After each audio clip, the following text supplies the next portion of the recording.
तो वक्फ की मनमानी का सरकार दी एंड करना चाहती है, लेकिन ओवैसी इस पर जमकर भड़के हुए हैं और आग बबूला दिखाई दे रहे हैं। अजय दुबे हमारे साथ जुड़ चुके हैं, हमारे सहयोगी। सीधे अजय का रुख कर लेते हैं।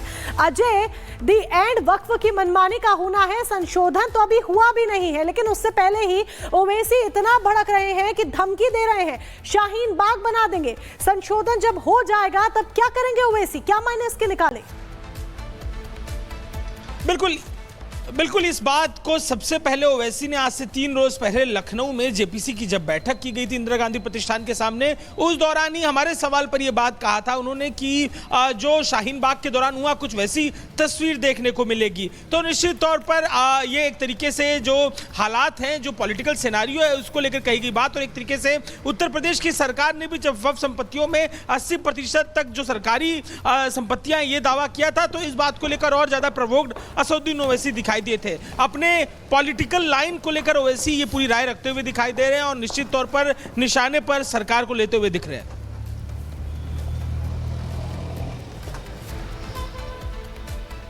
बिल्कुल अजय हमारे से बात कर रहे थे। आगे बढ़ते हैं और बात करेंगे महाराष्ट्र के किस तरीके से बॉम्बे हाईकोर्ट की तरफ से कहा गया है कि लाउडस्पीकर नहीं बजाया जाएगा। इसी पर आपको दिखाएंगे हाईकोर्ट का ऑर्डर, नो लाउडस्पीकर।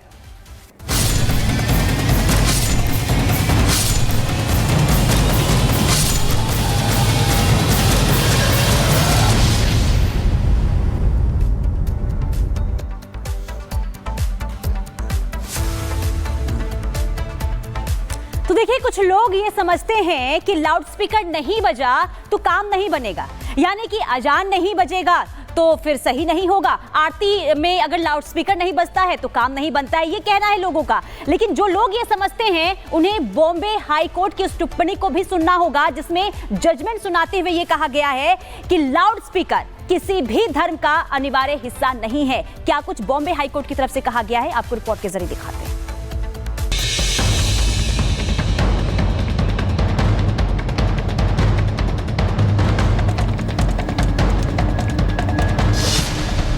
मस्जिदों में नहीं बजेगा लाउडस्पीकर।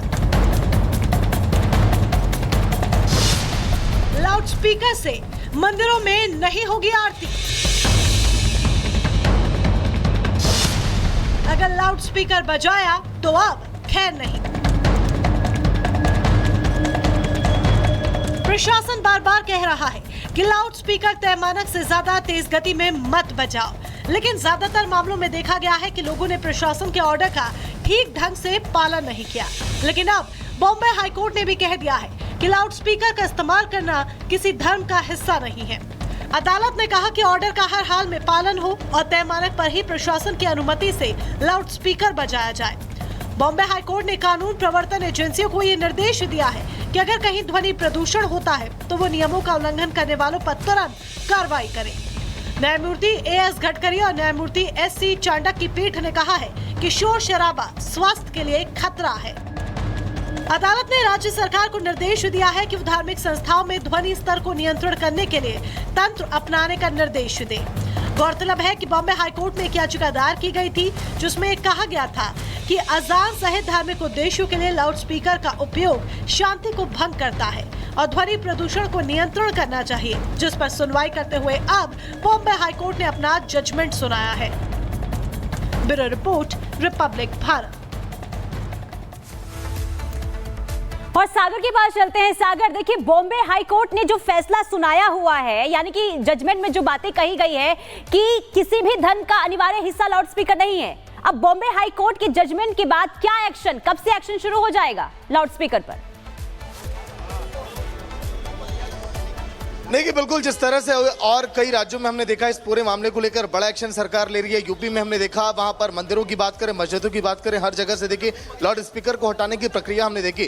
ठीक इसी तरह से बॉम्बे में भी देखा जाएगा, क्योंकि हर एक धर्मों को यहाँ पर ध्यान में भी रखा गया है। सरकार पहले से काफी इस पर विचार कर रही थी, क्योंकि देखिए जिस तरह से ध्वनि प्रदूषण का मामला और हर एक धर्मों के लिए पूरा निर्णय है पुनीता। और इसी मामले में अगर हम बात करें तो कई लोगों ने देखिए इस मामले को लेकर याचिका भी दायर की थी बॉम्बे हाईकोर्ट में, जहां पर फैसला है कि हाँ जल्द इस पर अब कड़ा एक्शन लिया जाएगा।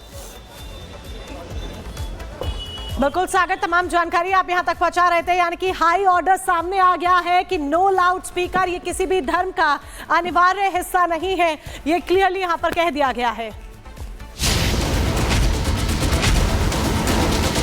मिल्कीपुर को भी अयोध्या की तर्ज पर विकास की बुलंदियों को आगे पहुंचाना है।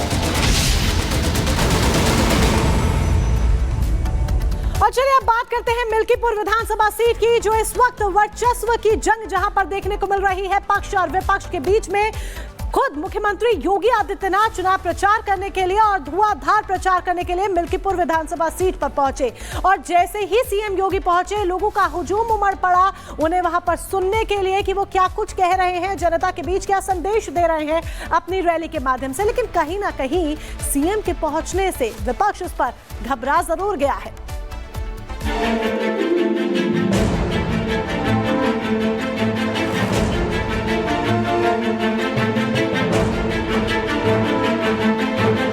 मिल्कीपुर हम सब लोग मिलकर के जीत के दिखाएंगे।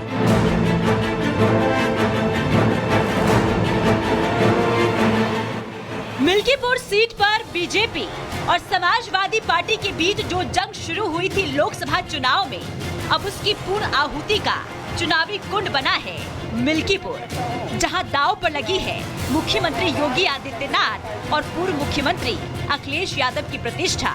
वो चुनावी रणक्षेत्र है मिल्कीपुर। ये जातिवाद की राजनीति वे लोग कर रहे हैं, एक परिवारवाद की राजनीति वे लोग कर रहे हैं जिन्होंने केवल और केवल अपने परिवार की चिंता की। मोनिका और पुनीता भी रहने वाली है, लेकिन सबसे पहले बात करेंगे जेपीसी की बैठक, बवाल और सवाल। ऐसा क्यों कह रहे हैं आपको बता दें कि वक्फ बिल को लेकर जो जेपीसी की बैठक हो रही थी उसमें भारी बवाल हो गया, हंगामा हो गया। ये बड़ी खबर आपको बता रहे हैं निशिकांत दुबे, उन्होंने कहा है कि विपक्षी सांसदों ने हंगामा किया। जेपीसी के सदस्य हैं निशिकांत दुबे, सांसद हैं, उन्होंने कहा कि विपक्षी सांसदों ने हंगामा किया है। असदुद्दीन ओवैसी, कल्याण बनर्जी, ए राजा सस्पेंड कर दिए गए हैं। मोहम्मद जावेद, नासिर हुसैन, मोहिबुल्ला, अरविंद सावंत, इमरान मसूद, नदीमुल हक, अब्दुल्ला सस्पेंड किए गए हैं।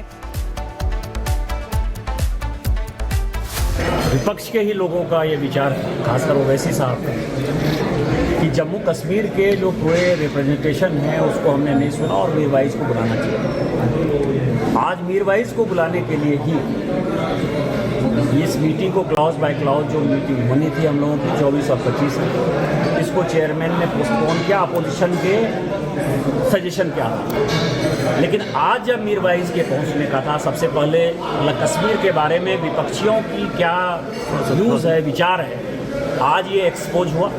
और एक्सपोज ये हुआ कि मीरवाइज वहाँ बैठे रहे, मीरवाइज के सामने इन लोगों ने हंगामा किया, बदतमीजी की, और ये कहीं से भी पार्लियामेंट्री डेमोक्रेसी के खिलाफ है। यदि 24-25 को क्लॉज बाय क्लॉज मीटिंग होती तो भी 27 को मीटिंग होती, तो भी 28 को मीटिंग होती, क्योंकि नोट ऑफ डिसेंट आता और नोट ऑफ डिसेंट के बाद जो है उसको फाइनली पास करना था, 27 को पास होता। तो 27 पहले से ही कैलेंडर में घोषित है। आपको ध्यान हो कि इस जेपीसी का समय विंटर सेशन के लिए था। मैंने आज कहा कि विंटर सेशन के लिए यदि समय था तो उसको एक्सटेंड किया गया। यदि जिनको लगता था कि विंटर सेशन तक हम पूरा नहीं कर पाएंगे उनको जेपीसी का मेंबर नहीं होना चाहिए था। ये अपोजिशन जो मेजॉरिटी है उसकी आवाज को दबाना चाहती है, हल्ला हंगामा करती है, या किसी विषय पर बात नहीं करना चाहती है। Since morning we are telling they did not hear at all.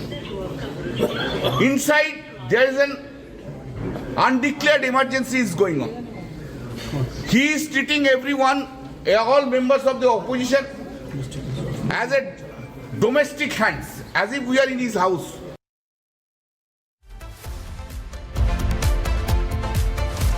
देखिए किस तरीके से जेपीसी की बैठक में जबरदस्त हंगामा होता हुआ नजर आ रहा है। तो एक तरफ बैठक में हंगामा, तो दूसरी तरफ बात कर लेते हैं वक्फ की चिट्ठा खुला तो किस तरीके से ओवैसी जो है अब आग बबूला होते हुए नजर आ रहे हैं। लेकिन आखिर अभी तक जो बैठक हुई है उसमें हंगामा तो देखने को मिल ही रहा है, लेकिन उससे पहले यानी कि वक्फ बिल में संशोधन हुआ नहीं, कानून बना नहीं, लेकिन उससे पहले